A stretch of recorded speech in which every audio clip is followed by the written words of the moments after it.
Hey everyone, this is John Puritz. Welcome to the Man Up Already podcast. This show is dedicated to each of us being better in all areas of our lives, mentally, spiritually, physically, and relationally. We want to help you be a better you because when you man up already, the world around you is greatly impacted.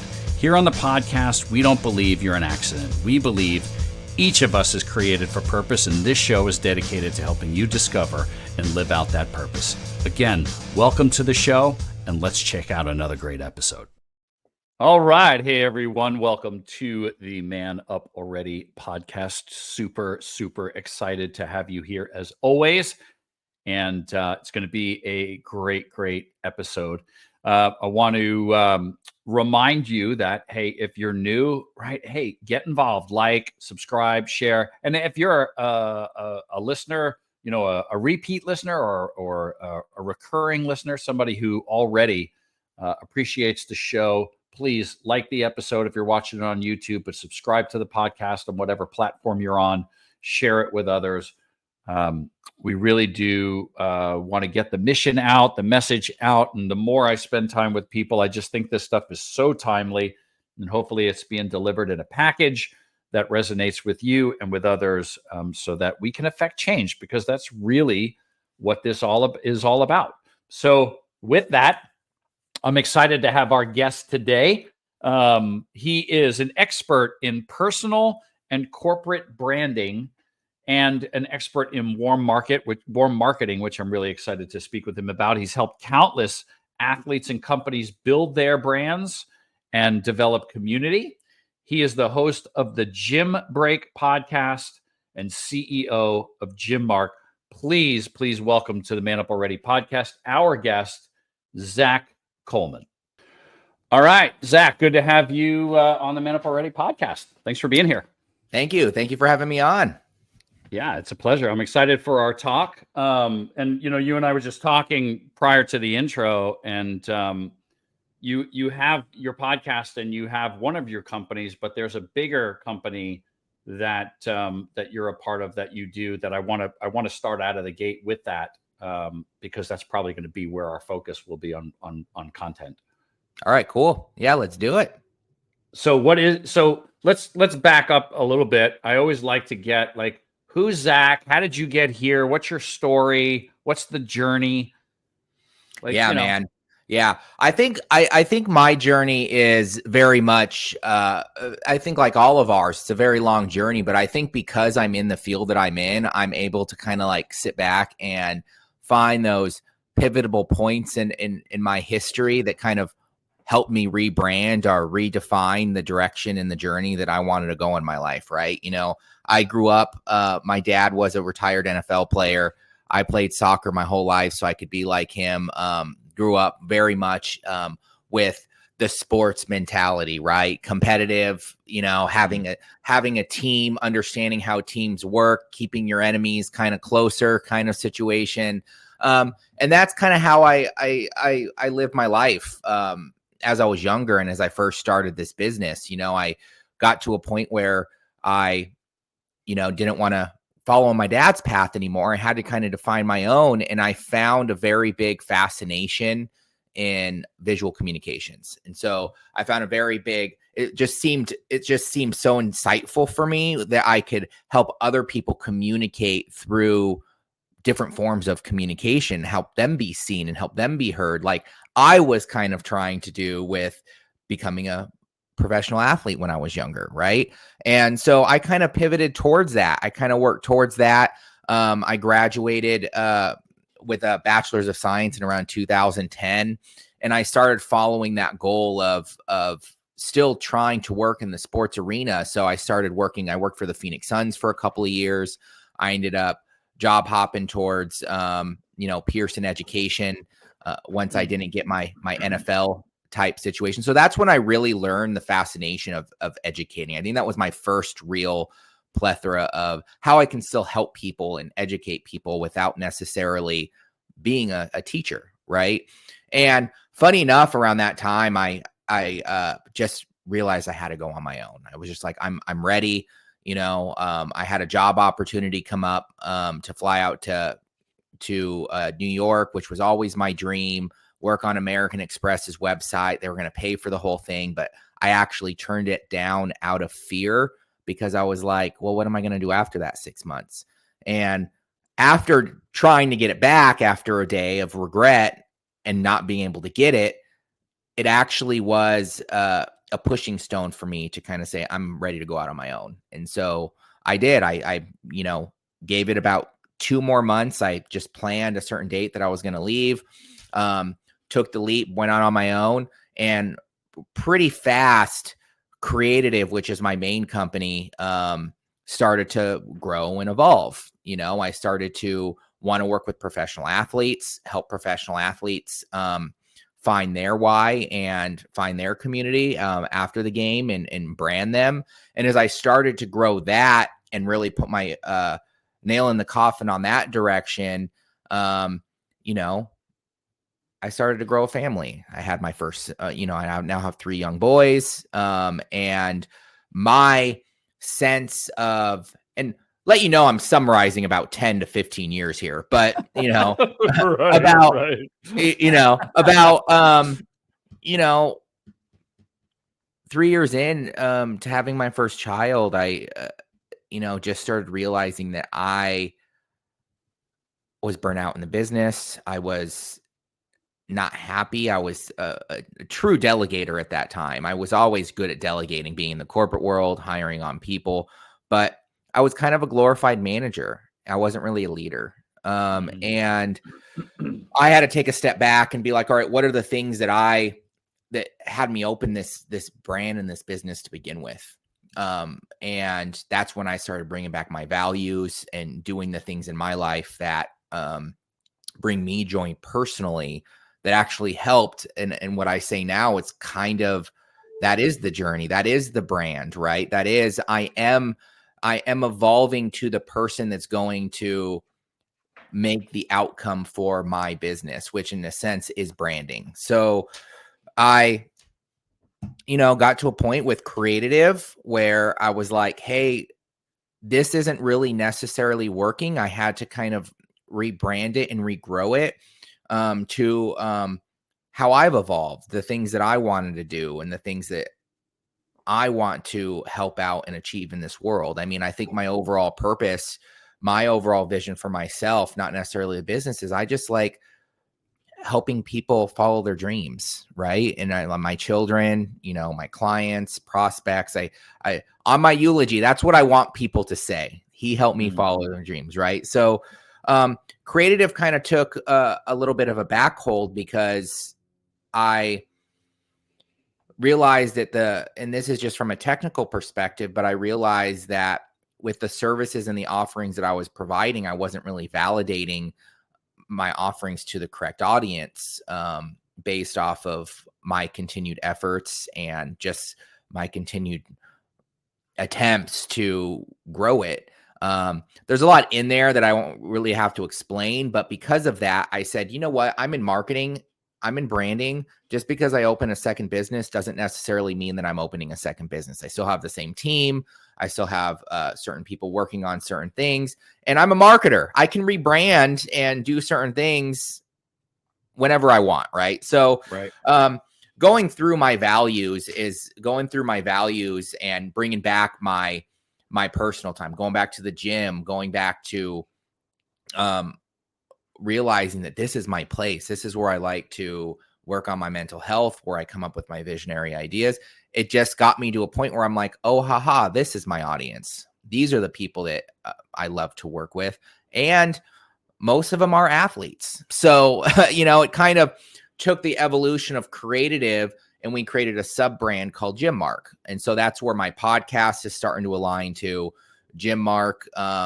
Now that it's much more niched, it's a lot easier for me to basically build momentum and build my community and my audience, where Creative is still kind of a customized solution situation where we work on much larger projects in the sports and athletic niche. So, large fitness SaaS, large e-com, sports and fitness and athletic e-com companies. But the little guys need help too. And I just couldn't find my part of my pillars, as we'll talk about soon here, is contribution. And I realized that, hey, I need to find a way to still bring my purpose to more people, but realize that the value that I bring doesn't necessarily always have to have a price tag in regards to top line. It could be bottom line from the business perspective, right? So that's what GymMark's kind of turning into. It's a productized kind of offering for studios, boutique studios of certain sizes.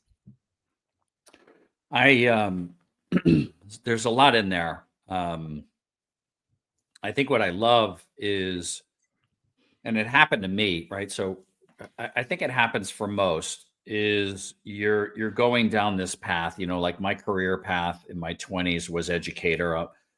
Take what you're talking about in sports. For me, it was music. All I ever wanted to be was a rock star, right? I pursued that, got a degree in music and teaching, started teaching, and then evolved where I knew I didn't want to do that for the rest of my life, besides the fact that it didn't pay enough to take care of my family. And, I got here to Florida and went into entrepreneurship and was in the financial world, and that financial business involved, right? You're on the front line of working with people individually, your all the aspects of business, finding clients, building clients, right? All of that, marketing. And that expanded over time. I'm still, I'm 21 years now in the financial industry, and I have my financial business. But what came out of that was the human beings that I was working with. Very similar to what you're talking about, where your real passion is, how do I help people develop into, for me, right? And the whole podcast is discover your created purpose. Who did God create you to be? And how do I help you manifest that to the best of in our encounter? Can I be a part of that story and helping that person emerge? So I love that, because I think we get so fixated on, here's what I do, and the messaging. You talked about visual learning. I mean, we've never been in a time where it's so in your face that it's almost some of it you just can't decipher what's real and what's not anymore, because it's just so in your face, which I want to talk about, because, and it's a good pivot, because I talk about in my pillars authenticity, right? Showing up and being who you are created to be, right? You bring you to the party, whatever that party is in life. And you talk about personal branding, and I think more so than ever before, you are your brand in a world where everything about yourself really is in people's faces. What is the brand that you're putting forward that people, assess you, right? Where back when I, I joke, when I was, barefoot and walking through the snow, in those times, but when we didn't have all this tech and all this marketing, it was very, very different. So I really want to jump onto the topic of personal branding with you and why you think that's so important. And then we'll talk about your pillars, because I thought they were brilliant. Oh, definitely. So like, what is let's start there, right? Because maybe some people are like, what are you talking about, right? I just post my, I put my stuff on.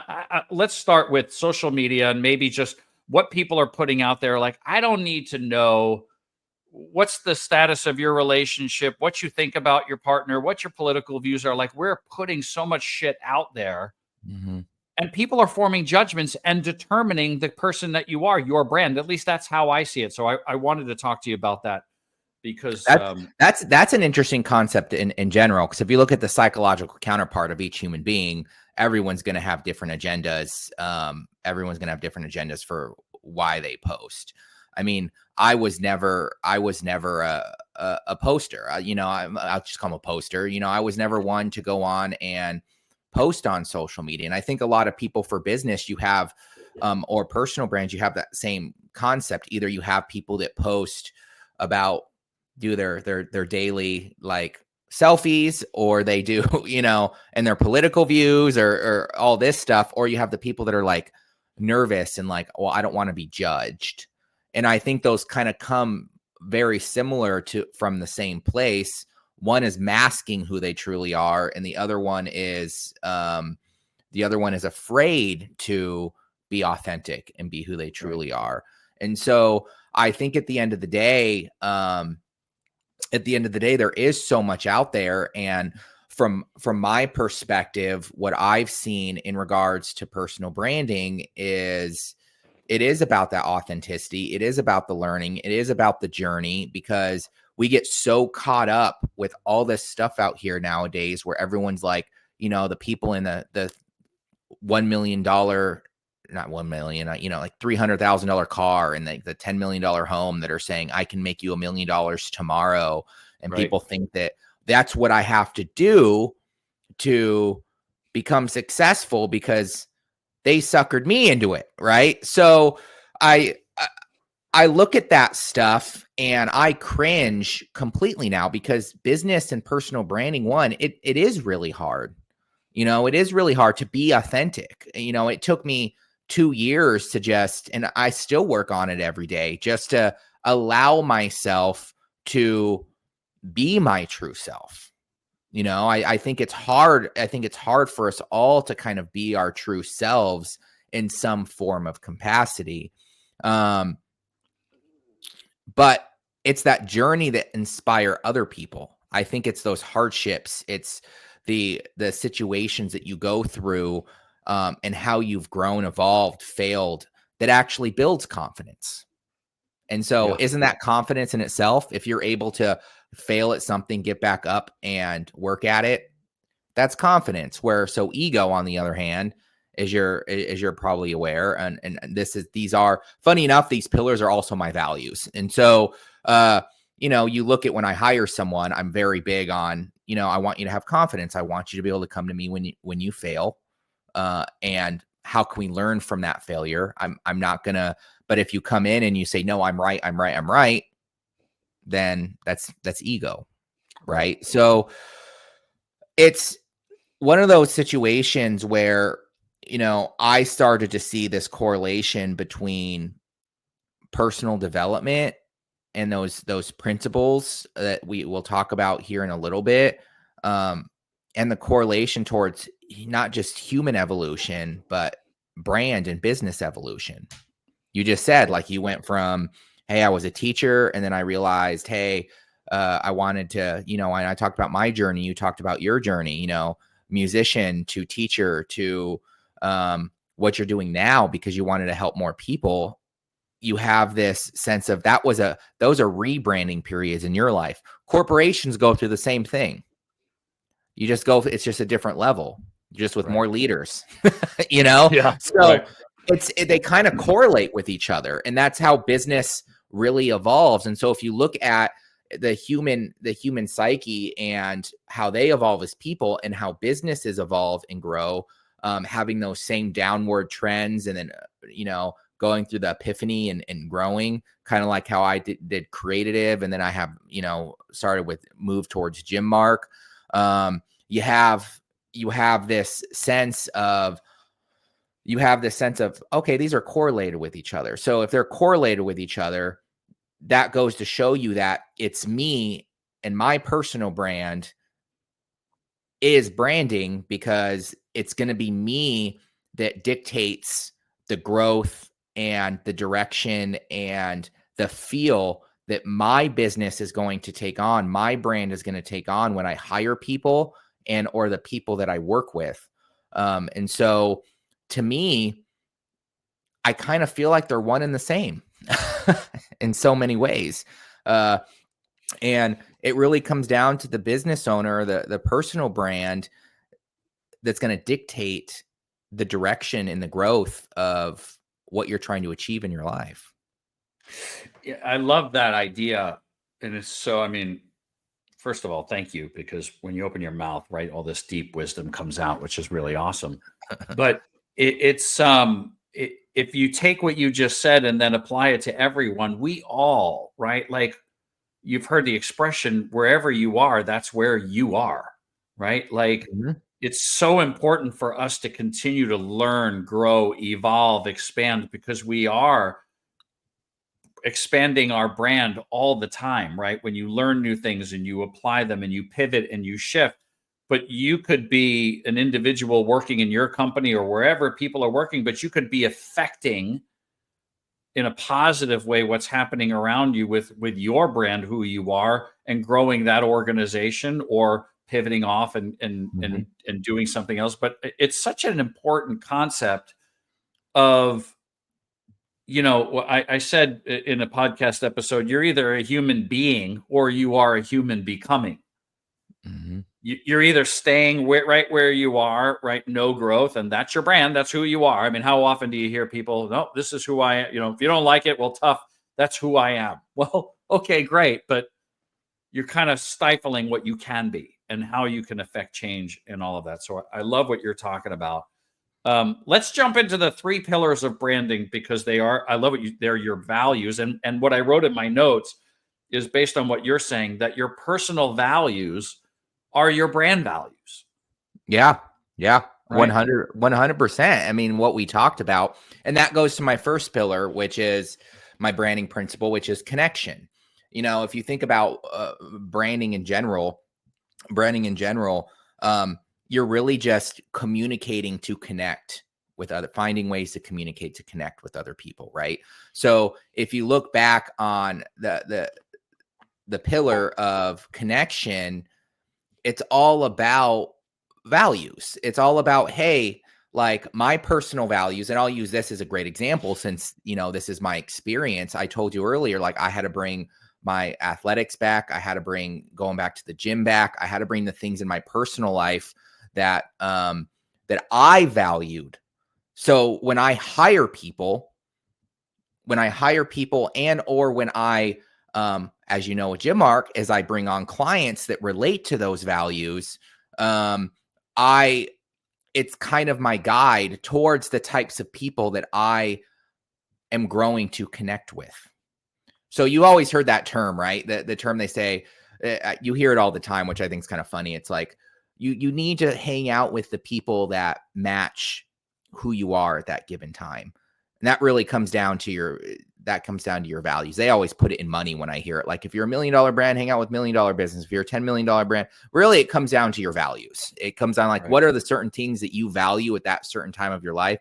And how can you grow your brand towards that, right? Or yourself towards that. And I was at a place when I had burnout that I was, just remember I said I was a delegator. I was hiring people and I was just like, just get the work done. There was no really values there. And nothing against them. They did great work, but there was no essence. There was no emotion behind what we were developing, what we were growing because of that. And right. So I had to start, going, aha, connection is one of my pillars now. So now I make sure that connection value is demonstrated as much as I can, and it continues to in different formats of the business. I make sure that my employees enjoy connecting with other people.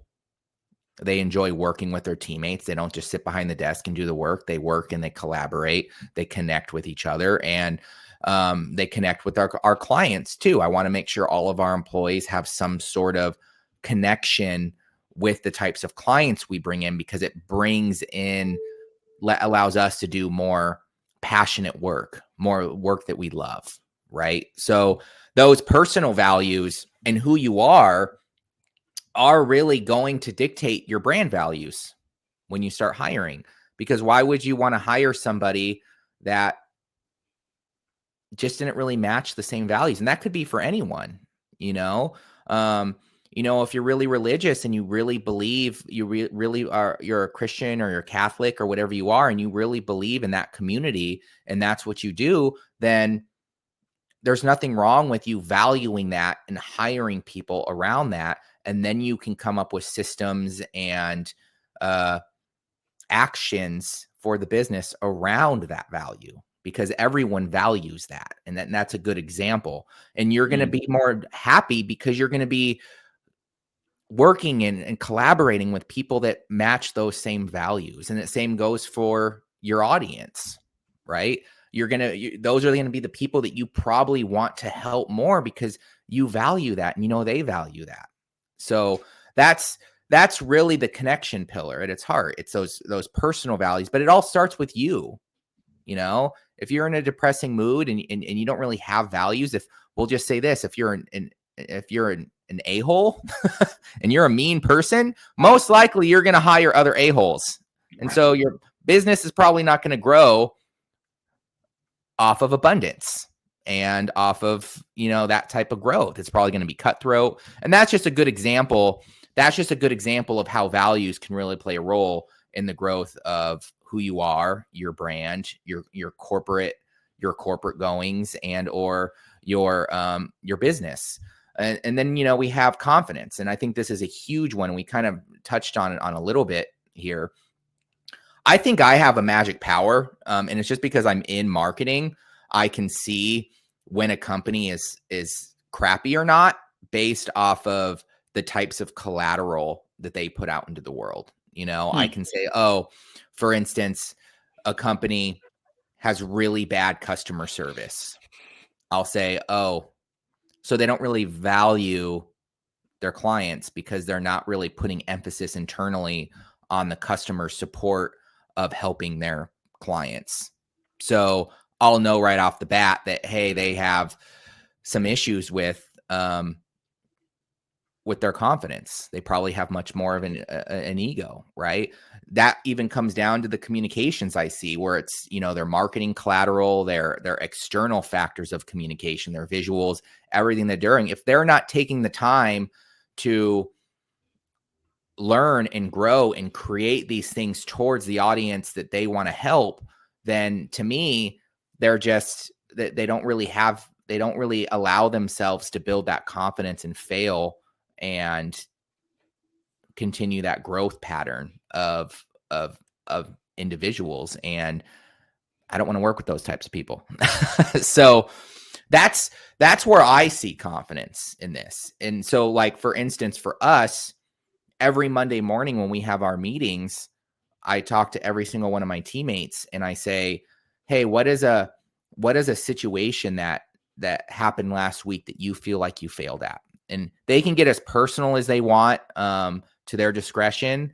And then we sit down and we look at that failure as more of a success. And we say, okay, how does that failure contribute to something that we can learn from and grow on in the company and as a team together?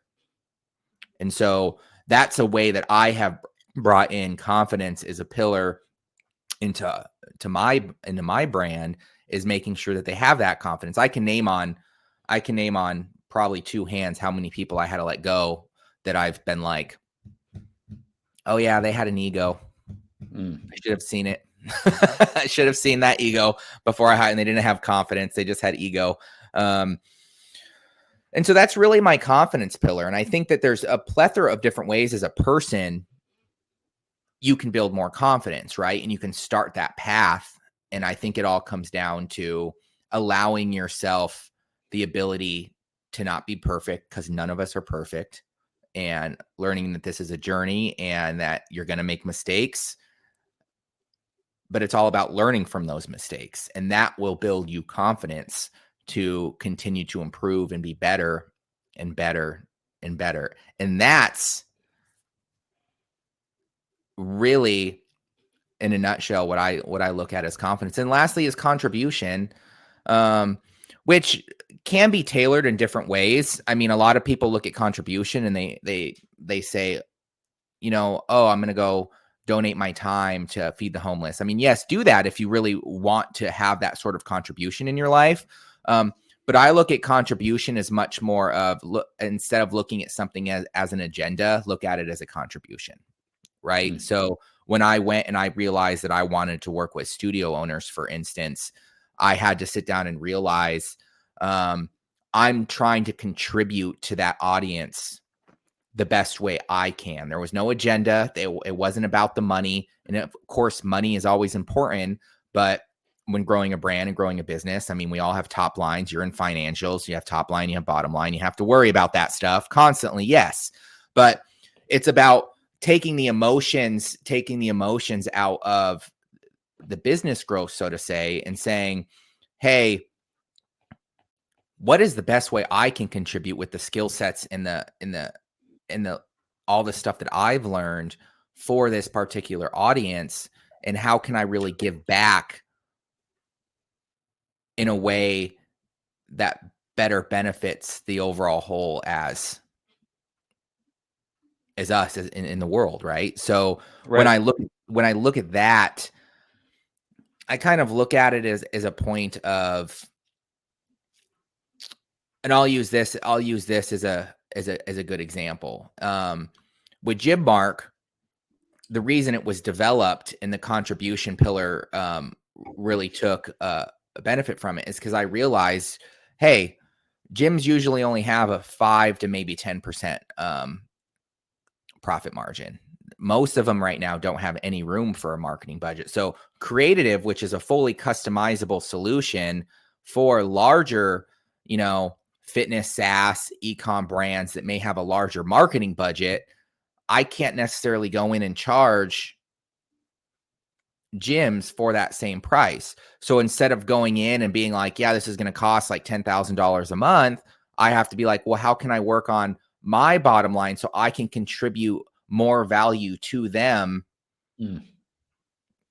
without necessarily me breaking the bank, And so that pushes me, that sense of contribution. How can I help this audience the best way I can without necessarily, just looking at the money? The money is the driving factor of the whole thing. Is money still involved? Do I still have to find a way to see how I can make that to, multiple 6 to 7 to 8 figures? Yes. But I can find different models in different ways to do that without necessarily allowing any sort of passion towards that industry to take effect into the direction I go. What you just said reminded me, I just saw it yesterday, that Cam Ward, who is I believe the quarterback for University of Miami, was in a conversation because he's one of the top draft picks for 2025. And he said, I'd rather be on a team that was winning and take a pay cut than think about the amount of money I'm going to make, but on a team that's not winning. And I just felt that, like, that's what you're talking about, right? It's not about what I'm personally getting out of it. It's what am I contributing to the overall organization that I'm a part of, and not just getting all what that I can get, right? Mm-hmm. How do we all continue to grow? Which I thought, even for someone who's about to enter the NFL, I thought that was just a really great perspective and showed such maturity on his part. Yeah, and that what you just said, that made me think, because that is a good way to put contribution in a sense of a let's say you don't own a business. Let's say you are in the corporate world. How can I contribute to this company? And I think it goes vice versa, right? If a company is really focused on the value of contribution, they're still going to help you out the best way they can and help you succeed, help train you up, help you be the best you can. But sometimes that contribution isn't always tied behind a dollar bill, right? Sometimes it's tied behind having an extra day off, or aligning the business, the brand values in the company and the vision around the employees in a way that they can give back to that type of person in certain ways, which of course we could get into, but there's lots of different ways you could do that. Well, I love, your pillars. Yeah, they apply to organizations and they've applied to leadership in the organizations, but all three of those things apply to every single person. Like, because our listeners aren't necessarily business owners, right? But how do you take connection, confidence, and contribution, which you're talking about, and apply them to your life? Because all a business is, and you said it right, is a larger entity of what every human being is dealing with in their own life. Your family is, I teach as an advisor, your family is a business. You and every person in there contributes, and it's just what you're talking about is so important for us to be able, and it goes back to where we started.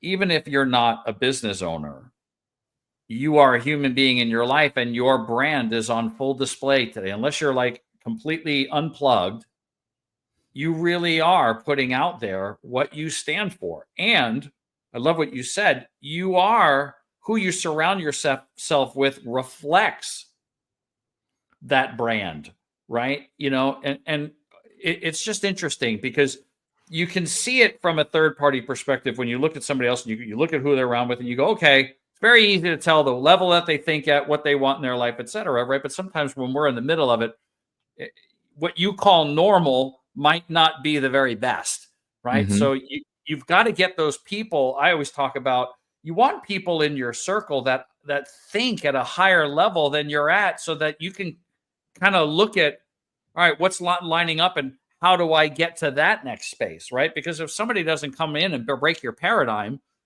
you're just kind of operating in that same space, which I love what you talked about, because you're able, and you and I are very similar in some ways, where like I can walk into an organization and if they're failing, I very quickly can pinpoint, all right, where's the breakdown?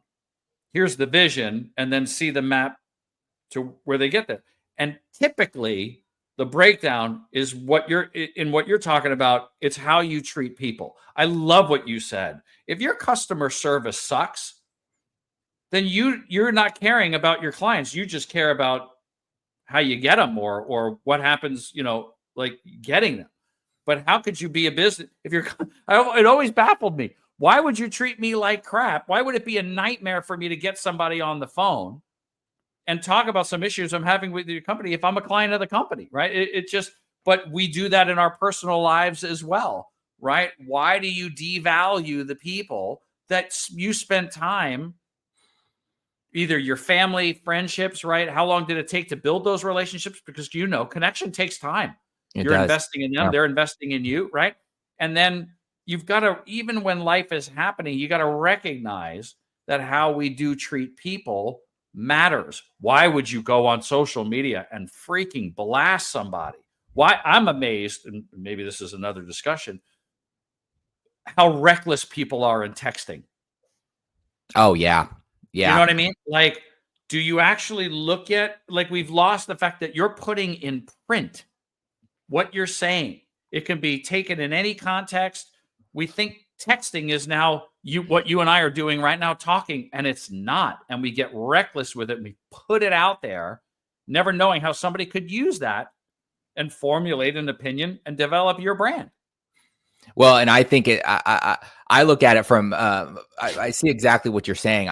When I was going through my burnout period, and I was delegating a lot. Like I had a lot of my teammates were just creating content, blasting content. The whole, let's just throw out as much content as possible. Didn't have any heart, didn't have any authenticity. And when I went back and found my personal brand, and you could say from a business developer would come in and probably say, oh, that's counterproductive. You shouldn't be doing that. You should be having your team do it like I was doing. But I'm going to say no, because me doing it and me learning it and me failing and becoming more authentic with it is actually something that brings me joy. So I'll journal every morning, or I'll meditate every night, and then I'll, write something out, and that kind of becomes my post. I become vulnerable and I post about it, and I'm learning. Yep. It's not perfect. I'm getting better every day. I mean, you look at my YouTube channel from 4 years ago and I cringe because it's just me reading off a script, constantly over and over again. And now I only like to put stuff out there that is authentic to me, even if I do ramble a little bit more than I normally do, So it's one of those situations that I see right now, especially with AI, which has its good points, but you have like, I was watching the new Apple presentation about, what was it, like a month ago? I think it was. Like Apple Intelligence, right? Is that what it's called? Apple Intelligence, yeah. And they literally went off this whole thing with, you have a resume, build your resume with our AI feature. And then right after that, they showed, if you have emails, you can write back in AI. And I'm like, so basically now there's no connection. That the whole point of us having phones, us having text message, is for connecting and communication. Is really what it comes down to, is connecting. That was the main purpose we started phones, so you can connect with people from other parts of the world, right? And now it's at a point where it's like, I'm not even connecting with anyone. one person's going to create a resume here, send it over. The other person's going to review it with AI. And then it's just like, you don't even know who you're hiring or what job you're getting anymore. And it astounds me. And that's why I've tried to slowly bring back the whole point of community and connection within what we're doing, because I'm like, AI has its place and I can use it for certain things that I feel are necessary. But when it comes to communication and connecting with other people, no, I'm sorry. Like, I'm not just gonna post on LinkedIn these AI threads all the time. Like, that's what it's for. It's for me to learn and grow. Well, I mean, look, don't get me started on LinkedIn. You know, I've been on LinkedIn for a very long time, and it was my primary source of connecting with like-minded people. But I'm so disgusted with it because now you get a connection request that says, "Hey, I really value what you're putting out there. I'd love to have you in my network." That was a canned message, and then you go, "Oh, that's very nice," and you hit yes, and the next thing you know, you're pitched for weeks because it's just an automated system. You're not even actually talking to the person like you're talking about. And it's tragic for me because what happened to, I still believe, right, good business is done through relationships, right? The life is done through relationships. The more we interact, I joke as a Gen Xer, I said, what made Gen X is we had to be home before dark. That was it, right? Like there was, you were out and you were in the neighborhood and you had to learn conflict resolution. You had to learn communication. You had to learn responsibility. You know, you couldn't dial a friend. You were out there and had to figure it all out. There was no cell phone. There was none of that. And that resilience and that relationship building and all that, we're losing that, you know? So it's just interesting, man. I think the fundamental things that make us strong, caring, compassionate human beings, these technology things take over. They do. And I can feel you. I'm 85, and so I'm right there on that. I'm right there on that cusp. But they say I was watching. Oh, you were born in 85. Okay, I'm like, oh, you look good for 85. Yeah, I was born in 85. Yeah, so I'm right at that in that cuspal phase of the past ways and all these new ways that are developing. Yeah. So I have to battle with both constantly. And that's how I brought back my sense of connection was. I was stuck behind a computer screen. I was doing everything behind the computer. And now I'm at a point where, you know, I know that I will grow more as a person if I take 15 minutes to do a pattern disrupt and go for a walk outside, or I'll go to now. And that's what brought the speaking on. That's what made me kind of push the TEDx. I was fearful. I was fearful of being in front of, you know, people. And I said, what's the thing that's going to make me best become a leader? Hit the thing that I fear the most, which is public speaking. And so that's why I started going down that route. And it wasn't necessarily for, you know, it's a plus that it will bring business, but it was really because I wanted to be a better leader. Like, if I can do this, then I can I can lead by example, and it shows cases to other people that they can do it. And now our whole marketing strategy and everything we do, not to get too technical, but like I grasped it. I mean, you heard my TEDx, you know, I grasped it so many different things that I was like trying, like email campaigns. I tried LinkedIn and doing that kind of outreach because I was so desperate at the time and burnt out that I was trying to find happiness through, you know, bringing in the money, you know, at that time, because that's what I thought would make me happy. And now it's like, I don't value not building a relationship. So if someone emails me, spams me, I mean, I'm the same with LinkedIn. Like, I'll go on LinkedIn, and what I use LinkedIn now for is, yeah, we do have a marketing strategy around LinkedIn, but it's not spamming. It's, I will connect with somebody, get to know them, either have them on a podcast or and build a relationship with them first. And then if we want to talk about working together in the future, we will. But that's kind of the way I run it now. You know, I am the same way. I agree. Yeah. And it's just sad. It's just sad that, you know, and it's funny because so many people fall down that path personal and business. It doesn't even matter, fall down that path. And then they wonder what's wrong and why they're burnt out. And it's like, well, you're upset with these companies. I mean, a great example is, I had to go back and forth with my bank like 3 weeks ago because it was crazy because I had to give them money. I had to call one on hold for 45 minutes. They transferred me to somebody else. They transferred me to someone else. I eventually got transferred to Canada. And then the Canada guy says, why are you here? They transfer me back to the same person I originally talked to. And that's just an example of like me getting frustrated at the sense of connection and community that the bank has. But then, I'll go out and blast people with emails, for instance, and it's like, just looking at those things, if you're mad at this, if you feel like this is an issue, then it's an issue in your own life too. And you need to take a step back. And I'm not saying get rid of technology, but I mean, my son broke it, but I actually stopped wearing my iWatch because I was like, I don't like the pings. I don't like any of that stuff anymore. It distracts me. It doesn't allow me to have visionary time. I'm going to move to a Garment here pretty soon because I want the one that has less pings. But I still want to track. I still want to use technology to track my right. Well, and I'm the same way. It's why I never got one because it's just like I've got my phone on silent most of the time for that reason. Mm-hmm. I don't want to go down, but I am attracted to the technology and what it can do as well. So I'm right there with you. I upgraded when I work out. I wear a heart rate monitor now, and nice. Like, where am I at in that? So it's fun. Well, this has been a great conversation, very deep, and I really appreciate that you have such great content and knowledge.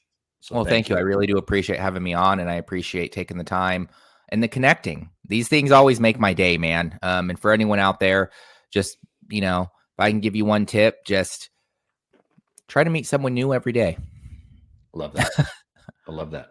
So Zach, how do people follow you? Where can they find you? How do they follow you?